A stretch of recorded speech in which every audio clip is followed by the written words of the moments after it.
Un événement riche en couleurs qui se traduit en plusieurs phases. D'abord, célébrer ces vaillantes Amazones de l'association Gbenokpo Aidote d'Abomey-Calavi au détour de la commémoration de la Journée internationale de la liberté des droits de la femme. Ensuite, renouveler le bureau exécutif de la dite association et enfin, célébrer avec leur parrain son anniversaire. Venues de toutes les contrées de la commune d'Abomey-Calavi, ces femmes ont choisi un cadre adéquat à ces 10 événements pour abriter ce qui les regroupe. L'association Gbenokpo Aidote est un creuset de femmes qui a pour mission première d'alléger les difficultés que vivent au quotidien ces femmes de la cité d'Ortois, nous dira la présidente du dit creuset.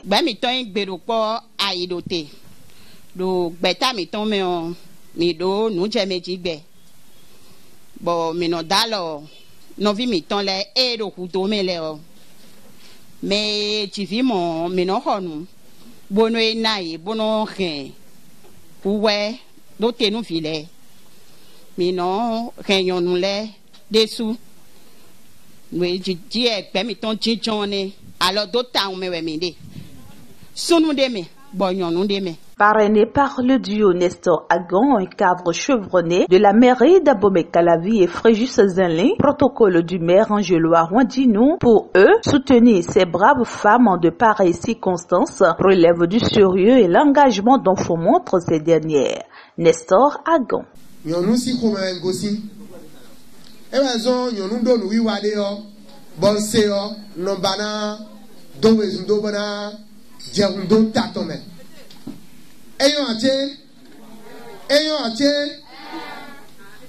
Mois de mars, mois et temps. Et donc, vous pouvez filer bois, vous avez legge au filet, non, banano, bohaï. Mais, et qu'on n'a pas à me bia, nyon dedo, lili, dagbe, bodo, sisinu, et yaleo, mais les bons et hanan, boha. Donc, un peu midian, mi, mede bronzé, mide ou kona. Nous avons béton mitou, nous avons temiton mitou. Nous sisi c'est parce que mitou temiton maison bon midoye ou mina no pohami. Mi matu temiton mea bon minoze mide ko kona mina suyi gbebra no pohami. Bon do sou de sou miton la me bon la journée internationale de la femme. Mbarole mi meyon leo l'idée mi ko tumbe. Donc, mi wei numbi, donc ben mes filles, mini lève à Zawado nous manquons ton dit. Journée là, mi gosi fille, et l'idée, gami tole micro, thème les développer ben, mi gosi fille, nous y a ou l'idée ben, ni lève bas jono, nous y yon poésie, do koropo. Donc, et mi gosi fille, bon, asumi tole wa yiro mi bodole, ah. Mi weno no poha si mi tolea e kono se ton no kwewe ame e na vivi mia donc ndami dole mini se tonu asumi tole no ro tadiore mi so tonu asumi tole i to ko moleko a na no findo emi do na jino ro kwewe bo lili e ili dagbe bona sombo nu ko imi tonati ngo tigbe o. Fréjus Zinlin, quant à lui, se fait le porte-voix de ces femmes auprès de la première autorité communale en ce qui concerne leurs doléances. Il s'engage à les reverser à qui de droit et promet d'œuvrer pour que satisfaction soit donnée aux plus pressantes et utiles. Madaro à grande profit tout à l'heure, mais bien micro crédit à la FIA. Si vous pouvez bon micro moi, et vers mi. Bon, comme on entend, il y a aussi d'autres mais tout hier et tout. Le quartier est trala, le quartier est VNM. Le gouvernement est au bout de la zone, le politicien a dit, le finion et soit ouïa. Ici, j'ai un talent dans le 2016, j'étais le superviseur au niveau de tout Godomain. Mais c'est Godomain, puis nous comptons de l'acte, nous comptons, nous, élection, nous sommes de tous les temps. Nous comptons des bordeaux que nous les cacots. Donc, nous, quand on a le politique maintenant, ça, oui, bon, mettons en ligne kéké, bon, on peut mettre kéké, bon, ben, non, mon canton, ça fouille. Oui, mais deux bouts de waï, nous, bien, pour les hommes, au moins, le quartier est un bout de fion. J'ai aidé 309 femmes à bénéficier de microcrédit. mais à l'affaire Benin Microfinance et le pharmacie Château d'eau et le avant Amérique la viton pour prendre le filet il y a quoi tout bon nous mi to ben so gbe yo mi tre besoin na yi kan do tan no yu la e wa bu no ko me bi ple be no wa bo de nu na igbo e na ti menu mi afo emi na de bu na monte bu na yi ko mo ko ton bu na monte bo zan e na ti menu mi be li dion semaine we semaine aton maximum o yi semaine aton mi na ko mo ton bo yi ba mi ka ho kan ene nu ko do po be do ku mo ko bo yo even mi bon da pa gbe lo nu ko mi ton bon nu ejiro mi bon mi do ko mo ko ton ba nu bo o chobo sun e me mi de lo ena fu o bon mi do pe si so me o mi na mo ko ton bo da yi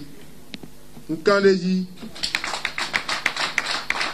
yo wa ti bo na ble mi de a mi na do ko jo ko mi de we iwe un ka pe bo ke na blu o e we na wa gbejo sinu kan bona dakpa gbeton donc ele dion mi go si fi besin so zan o mi do nu me la ko agan bolu de mi na to bon bo chobo sun lo na fu o me ko do ti to mero e sile o ye bi na mo ko bona yi eni o mi na mo lo ho de ndo do bi be me o ekun ko se o do me la ko agan e so gbejo gbewe no do.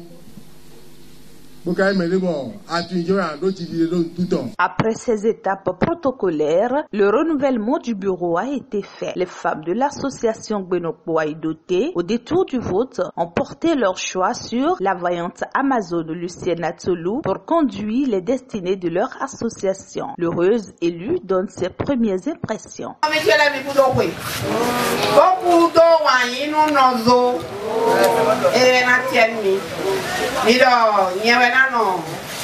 O petan o peloko eyo nka si wa zo mi me bo ame mi mo ta pa mi no ti je kanu e wa e do mi ma ton lo bo wa kanu e na be wu yin do yen mi lo su mi tun lo jere kanu ma wa peloko anu jason mi mo ku je usi ton ko mi na no to ma no wa kanu bo mi na no do ko kekli me on ka di lo e mi se mi o we ba mi de o mi na mo bi da lo ti mi se a bo ka de ji do o to mi ton photo protocole me ri kala mi ton de ji do o tu e ton photo me to mi ton no plawa mi go bo e no apo mi le o de ji do e ti o e nu mi mo pe ton mi lo gbe na inu po mi se a eyo mi don de si hudo mi ga mi na no do mi o president mi don le ba we mi don de si beze bo na mi na no se ko to mi to na no do ni ma no fi mi to le e lo le ba we eyo e kana chen mi atu no pe do to lo na no mi hudo bo mi ba mi dio mi na mo je mo pe na inu ko eyo to ku mi.